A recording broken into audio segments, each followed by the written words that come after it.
This video is for edutainment purposes only. Nothing here is intended as medical or legal advice. You have to work out your own strategy. I have often thought that those who can see what the government are really up to do not give enough respect to the sheer brilliance of the government's propaganda. Propaganda is the art of deception, which is something that politicians excel at. Deception, often by omittance, and they use professional deceivers, PR companies, to perfect this social conditioning technology.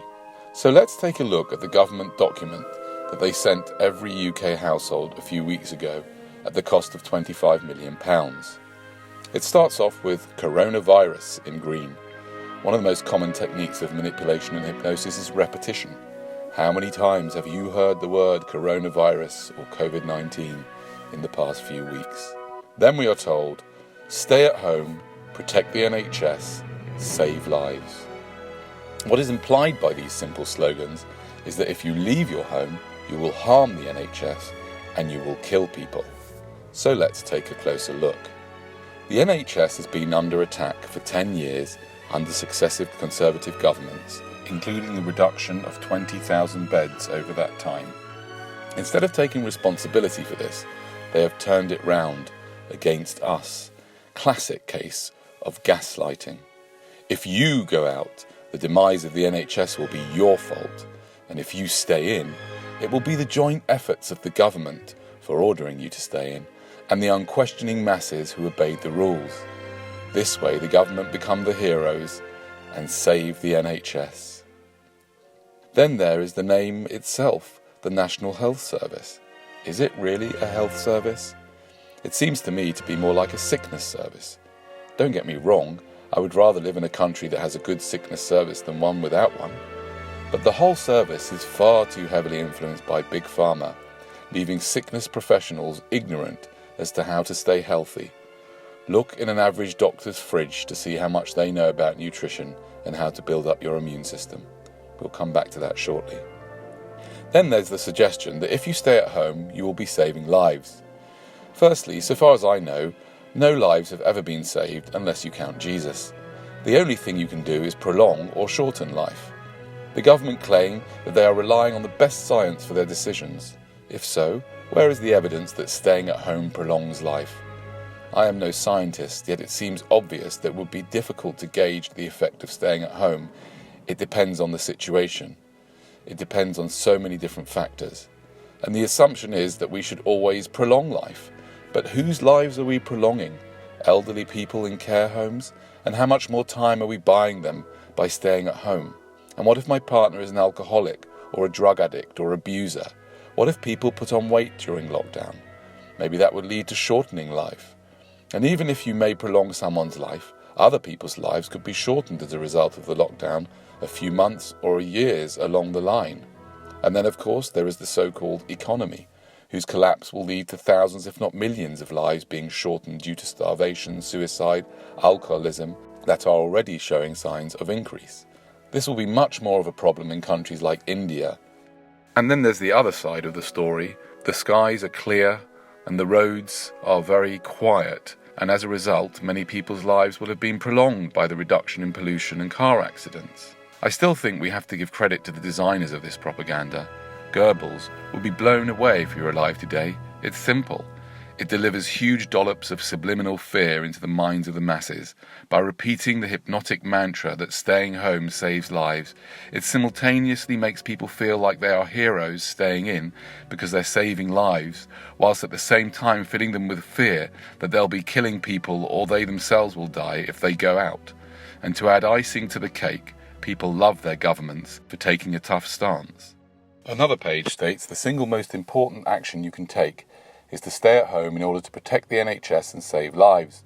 It then lays out the excuses for leaving your home and reminds us to stay 2 meters away from everyone. There is a page about symptoms. The main two are high temperature or a new continuous cough. And the advice is that you should stay at home and self-quarantine for 7 to 14 days if either you or a member of the household have even mild symptoms. They also suggest that you call 111, the non-emergency NHS helpline. There is a quarantine chart for people who have symptoms. There is another page about how to stop infection from spreading by washing hands rigorously and instructions not to touch your mouth, nose or eyes, which is a little bit unrealistic, given that the average person touches these parts of their bodies many, many times every hour.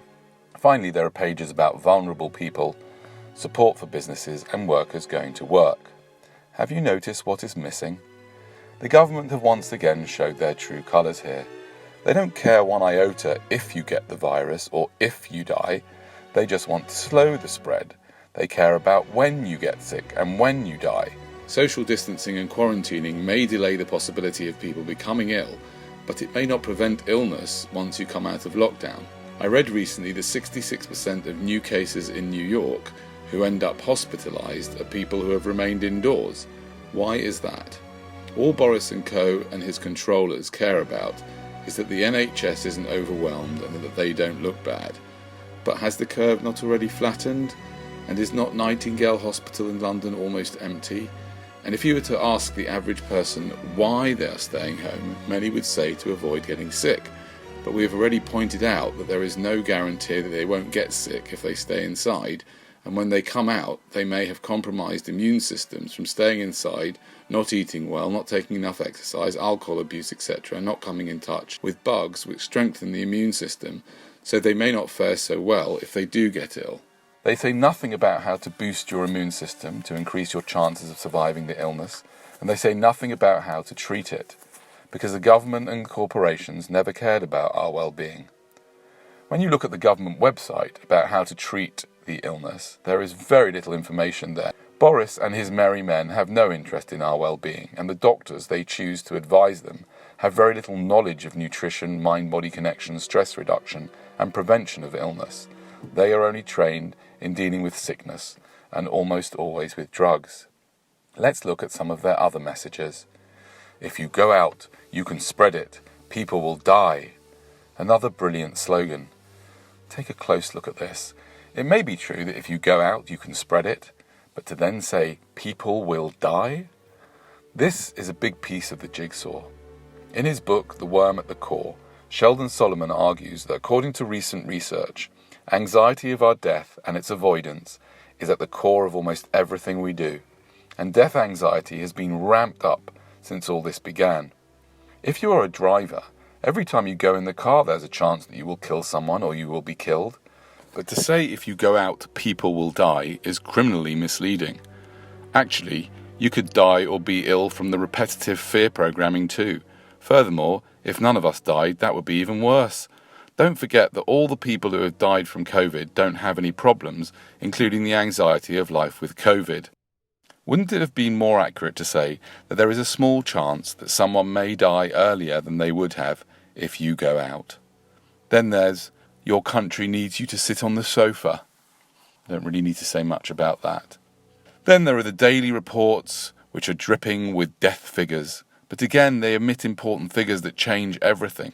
For the first few weeks, they showed the number of people tested positive alongside the number of deaths, making it look like the death rate was 10 to 80 times worse than it is now considered to be. Why did they do that? To me, that is a serious criminal offence. We are bound by the Public Order Act, but this information is alarming, harassing and distressing to the extreme, and it's constant. Then there are the number of people who die every day at this time of the year. Then there is population growth, which is arguably the biggest problem we face. The problem that makes all the other problems on our planet that much worse.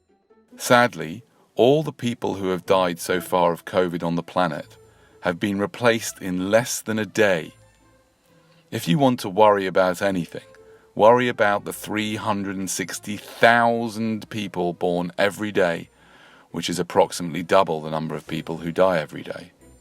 Having said all that, the lockup, I can't get myself to use their nomenclature, has some amazing benefits, especially the clearer air and calmer feel.